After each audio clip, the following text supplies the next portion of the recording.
Mahmoud Khalil will not condemn Hamas. Sonny Hostin might be the dumbest human on television. And a Democrat congresswoman needs illegals to replace her voters. It's time for Losers of the Week. Don't forget to like, comment, subscribe to the show on YouTube at Tomi Lahren is Fearless. The show starts now.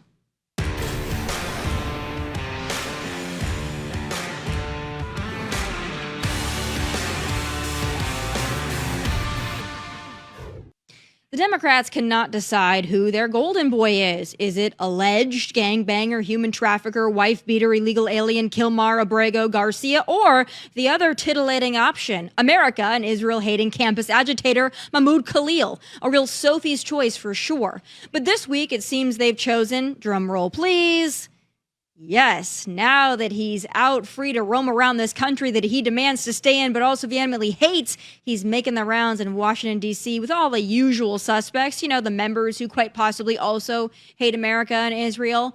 But not only that, he's also set aside time to go on cable news to soften his image. Is it working? Just to be clear here, though, do you specifically condemn Hamas, a designated terrorist organization in the United States, not just for their actions on October 7th? I condemn the killing of all civilians, full stop. But what I don't want to get into is no, I'm very clear with condemning all civilians. I'm very straight in my position in that part. But it's disingenuous to ask about condemning Hamas while Palestinians are the ones being starved now by Israel. He was asked that question in different variations. More than once, more than twice. Still, no condemnation for Hamas. Yeah, he won't condemn the designated terror organization Hamas and knock me over with a feather. He's not going to do it. Kind of reminds me of someone else we know. Do you condemn that phrase, globalize the Intifada? That's not language that I use. Do you condemn that phase, globalize the Intifada, which a lot of people hear as a call to violence against Jews? I've heard from many Jewish New Yorkers who have shared their concerns with me, especially in light of the horrific attacks that we saw in Washington, D.C. and in Boulder, Colorado, about this moment of anti-Semitism in our country and in our city. Why not just condemn it? My concern is to start to walk down the line of language and making clear what language I believe is permissible or impermissible takes me into a place similar to that of the president who is looking to do those very kinds of things. Two peas in a pod. They won't condemn these things because they agree with them and they've advocated and advanced them. It's really as simple as that. Even the hacks on liberal leftist news outlets seem shocked that even with their generous assist, these fellas just can't bring themselves to condemn jihad or jihad organizations. It really begs the question, why are we importing people who hate us? Here's another question. Who the hell let this moron go on TV? People on the right should be concerned. People on the left should be concerned, because it's very clear that if it is political, this is the dismantling of our democracy. This is the dismantling of our Constitution, right?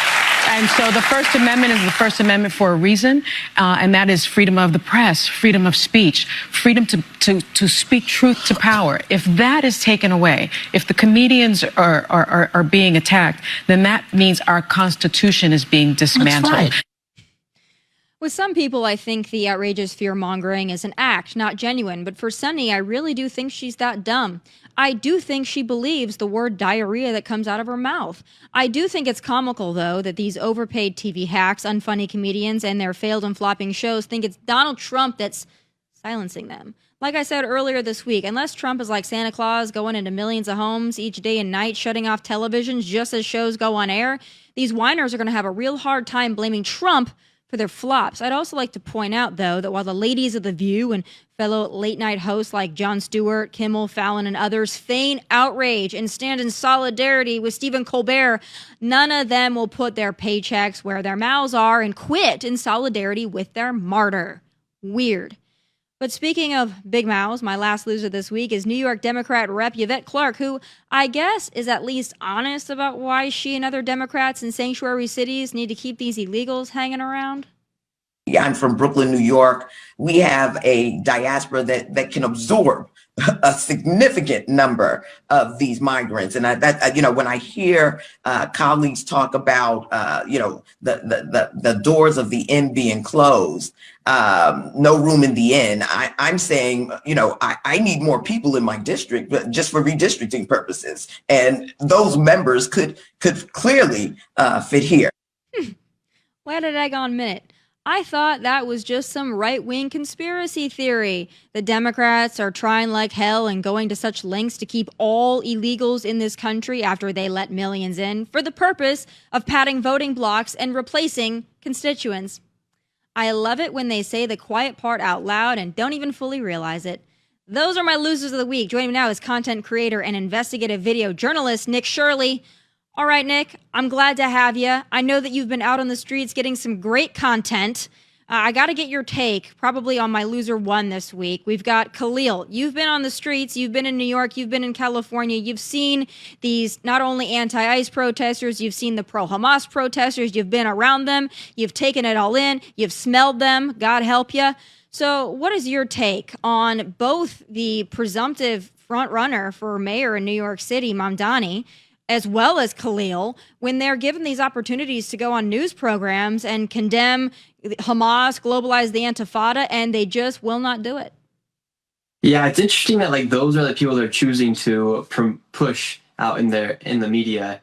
I mean, you heard it, the guy right there, he could barely, his English was very stuttering. He was stuttering everywhere. And it's not even like he's from here, and he's the one that they're using to promote what they're trying to do here in the Democratic Party. And as well with Mamdani, I don't know how he's gonna. He very likely could be the next mayor of New York City, and I don't know how that's even possible for a city of New York to fall into those sort of ideologies with him potentially becoming the next mayor. Yeah, it's really concerning to me. I mean, I'm in Tennessee, but still, I go to New York. I'm going to go to New York, after this. So I'm concerned about it. I don't want to be in a city, not that they've had great leadership over the years, but this would be the worst. I mean, I don't think it could get much worse, although Democrats keep finding new lows. But, I got to get your perspective. You've been out there. You've been around it. We've got, some big news out of Colombia. They're at least, trying to take some accountability and ownership to get their federal funding back and trying to maybe at least virtue signal a crackdown on some of the anti-Semitism. You've been around this stuff. Do you think that these kind of protests, once school starts again in the fall, do you think that they're going to resume right back up, maybe even get worse? Yeah, I think it probably will even get worse just with how things are going on the media and whatnot as far as the topic of Israel-Gaza goes. And these people, for instance, those two people that were just on the screen, they didn't condemn Hamas by any means. And you're seeing more people, and maybe they're not saying they're in support of Hamas, but they don't condemn Hamas. And I mean, the war has been going on for a long time, and nobody wants to see any innocent people die. At the end of the day, it's a terrorist organization. You should be able to say, we do not support a terrorist organization on TV. When you're out in these protests, and I have some great footage I'm going to play in a moment, but when you're out there and you're interacting with people, whether they're anti-ICE, anti-America, anti-Israel, anti-shower, whatever it may be, when you talk to them, do you get the sense that they really understand the advocacy that they're doing? Do most of these folks, could they tell you, could they outline policy positions and tell you why they're out there? Or is it, their form of entertainment? Yeah, it's a large form of their entertainment and part of their friend group. A lot of these people are these people that have never really, maybe not have had the opportunity to be in friend groups. And so finally they find a group where they can really just go hang out with and just yell whatever they want out in the streets, and everyone else is going to cheer for them, right?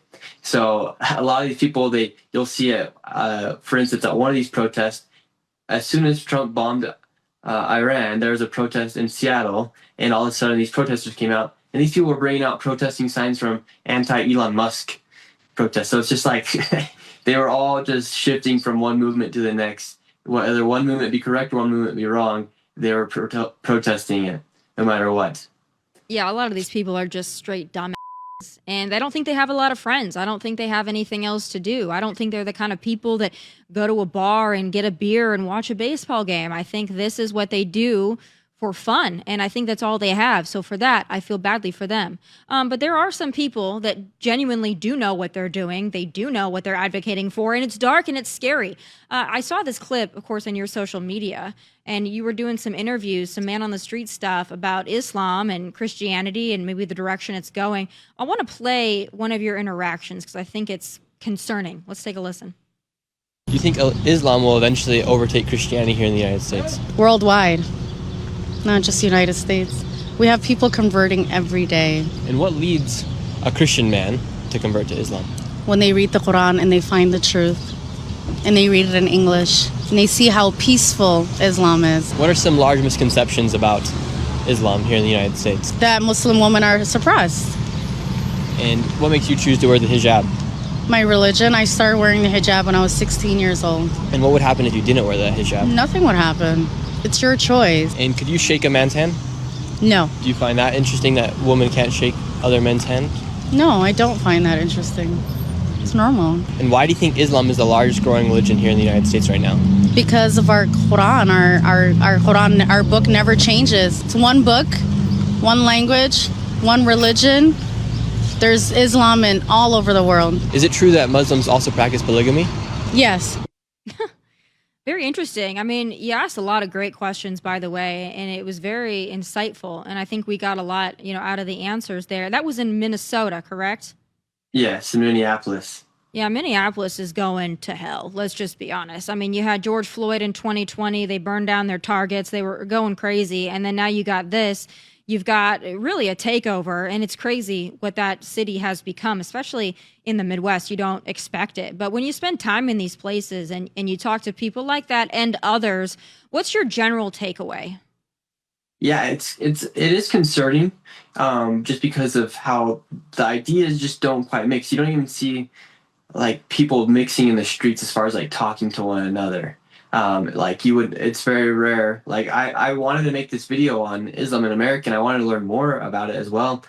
Because for instance, I've never spoken to a Muslim woman, right? I've tried multiple times, but for some reason they will not speak to you.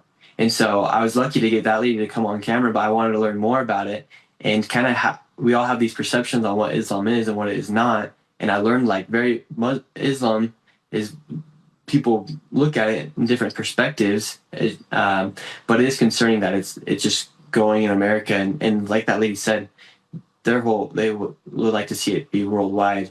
And right now, if America continues where it's at, or if the world does, Islam will eventually become the biggest religion in the entire world by, I believe, around 2040, if Christians really don't get out and start spreading the good word as well. Yeah. Well, they wanted to spread. They also want to globalize the Intifada. So, at least they're in some ways transparent about what they're looking to do. I wonder, though, because what she was saying there is that people are converting to Islam because they read the Quran and they think it's so great and it's so peaceful and it's so wonderful. I'm sure some people do. We had a lot of celebrities, back during wartime, way back, that would convert to Islam, maybe to get out of fighting wars. But I think now, I don't get the sense that people are converting to Islam. I get the sense that we're importing Muslims. And Minneapolis is a great example of that. Michigan is a great example of that, the entire state, really. So I'm kind of wondering from your perspective, when you go out and talk to people, do you think it's that people are really saying, like, I don't want to be a Christian anymore, I want to be a Muslim? Or are we just bringing in a lot of people from a lot of other countries?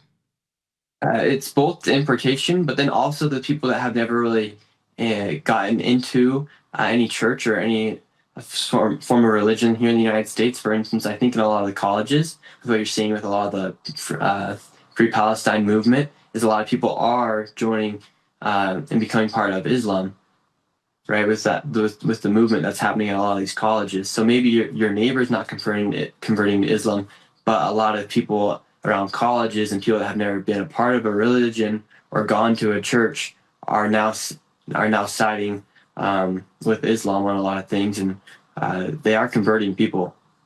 Do you think that these Nimrods understand that if they truly do follow Islam, that they can't drink, they can't eat pork?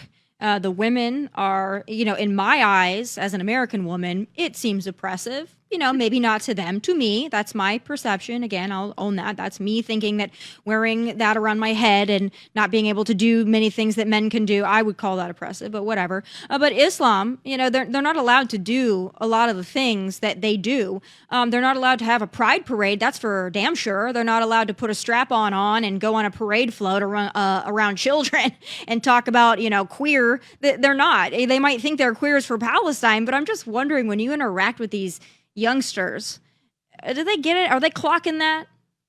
No, they're not clocking it. Because a lot of them are part of those communities, like LGBTQ plus communities, where they really want to be supported in those countries where the religion comes from in that region of the world. So I don't know exactly what they're totally thinking, especially if they do want to support those movements that don't support them. You know what I mean? It's like chickens for KFC. That would not work. Yeah, they're real dumb. That's why I just encourage everyone, go to an SEC school. It might go on in some part in schools in the South, but not to that degree. Not nearly to that degree. I also think people that go to SEC schools are more socially adjusted and better looking.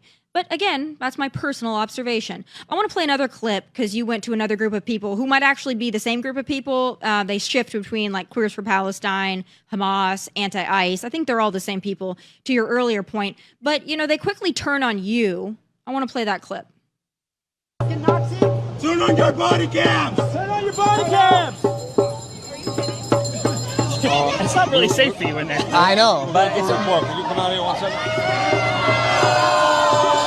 Yo, look at him. I'm not making you leave. I'm not making you leave. But I prefer if you could. It's just getting too hairy. I know. I worry if I leave, then someone's gonna follow me out. No, all guys go leave. All right. Thank you so much, officer. All right, you guys, we're heading out. I'm gonna have these 2 guys. Guys, you just go in and no one follows. Where you gotta go? Probably the subway. Let's go. All right, let's get out of here. White privilege! Yo, white privilege! Peace out. Peace out. Have a good one. Have a good one. Thank you, officer.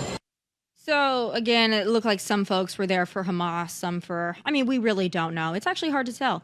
A lot of them wear masks, too, so it's hard to tell. But, it's really no surprise to me that they would turn on you, even though you weren't out there, advocating for Trump or anything. You were just out there as a journalist, an investigative journalist, willing to put yourself in harm's way. And, it's amazing to me that they can pick you out immediately, and whether or not you're a conservative or whatever, it doesn't matter. They can just tell that maybe you're not on their side. How do you think that they come to that conclusion? Probably just by not looking like one of them. You know what I mean? Just looking like a normal person that doesn't have hygiene issues and that doesn't have long, nasty, greasy hair with maybe a little feather or a weird earring somewhere in your body. But at the end of the day, they came after me just because I was asking them questions about why they're protesting.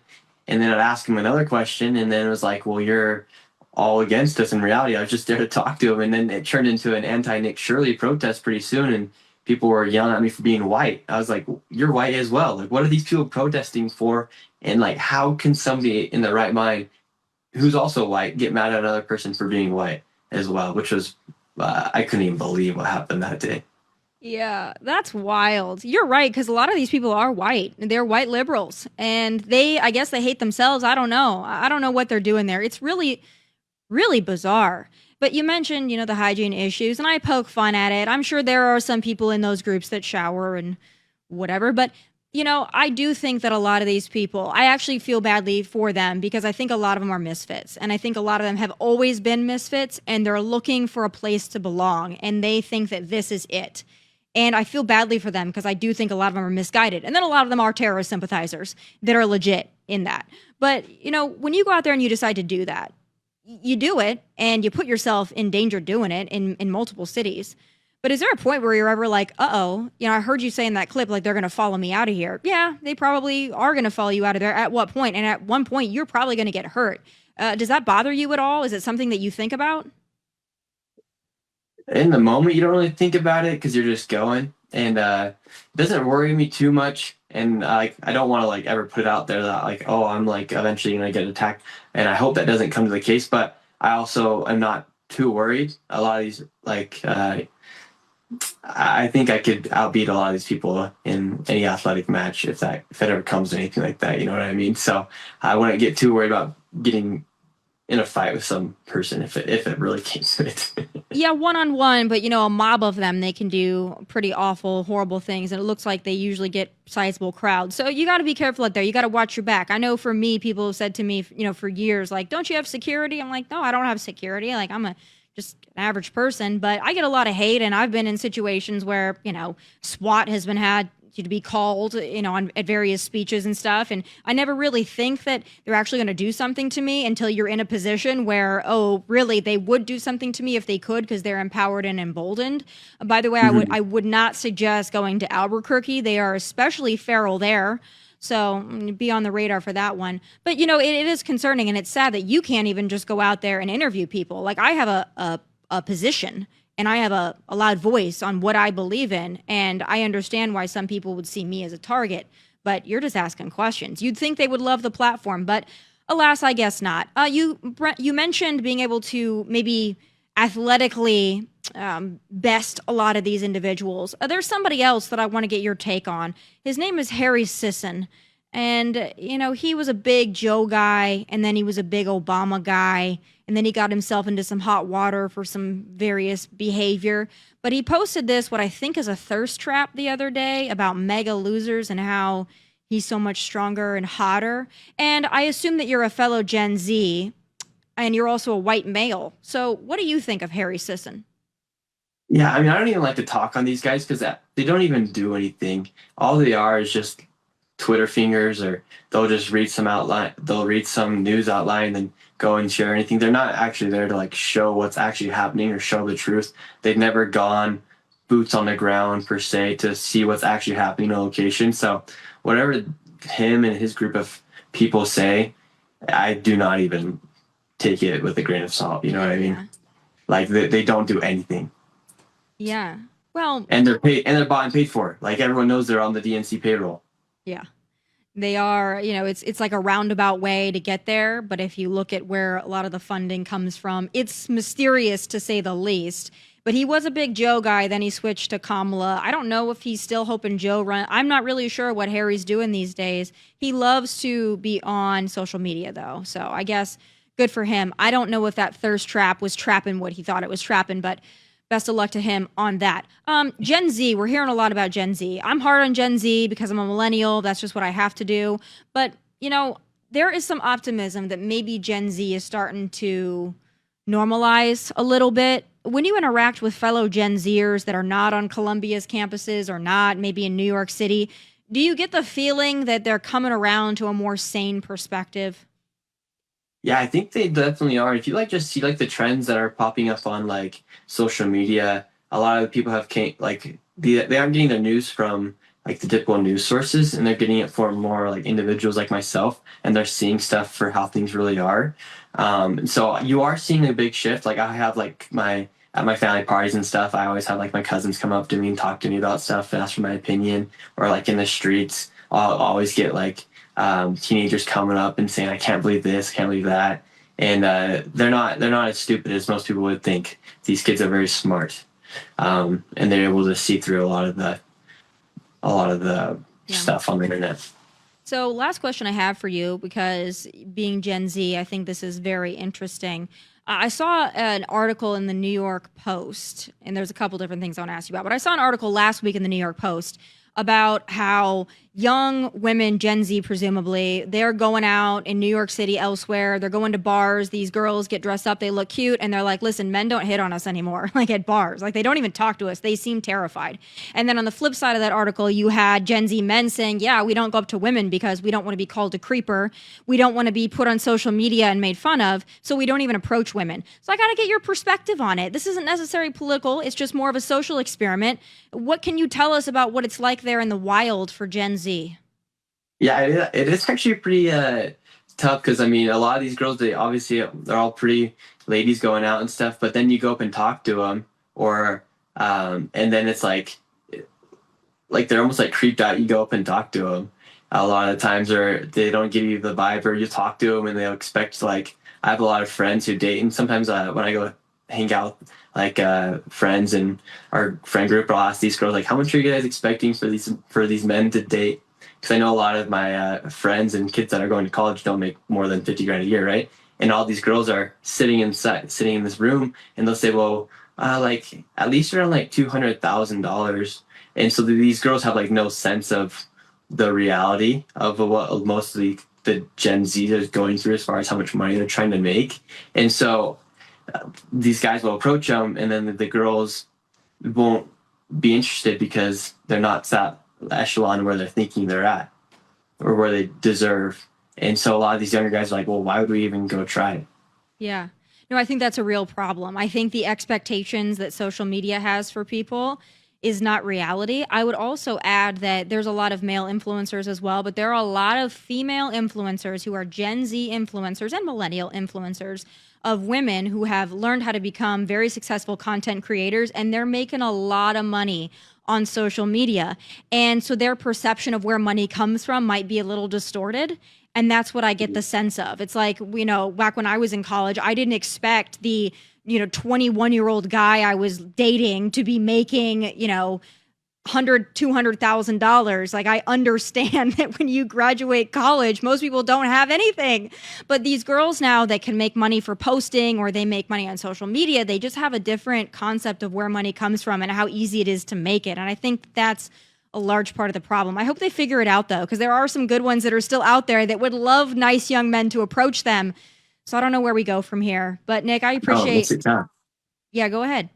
Yeah, it makes it tough for everyone because the guys obviously want to, but then the girls want it as well, but the girls won't show it. And it's likewise with the guys, which makes it really tough for both sides of the party. And a lot of people have these high expectations due to social media, and it just makes it a lot tougher for everybody. Yeah, you're right. Well, I hope that Gen Z can figure it out. And I hope that Gen Z men don't just turn to AI and computers, because that's a concern I have. They got to get out there. They got to meet real people. There are still some good ones left. Like I said, maybe go to the South. But go to the South. That's where they're at. I'm telling you, it's a better place to be. Hey, Nick, I appreciate you being on. I love what you're doing. Keep doing it. I will be a supporter, and I so look forward to more content from you, especially as school starts again. I'm sure you'll have a lot of it. Thanks so much. Thank you. Thanks, Nick. All right, folks, that does it for this Thursday episode of Tomi Lahren is Here. Let's come back tomorrow at 1 p.m. Eastern for a deep dive episode into the California fire aid corruption and so much more. I consider myself pretty keyed in to Cali BS, but there's some stuff here that even shocked me. So make sure you're watching. But until then, from Nashville, God bless. Take care. Hey, thanks for watching. If you want more of my hottest takes, must-see conversations, and of course, my final thoughts, click here and make sure you subscribe here so you never miss a beat. I'll be here every weekday, and I hope you'll join me.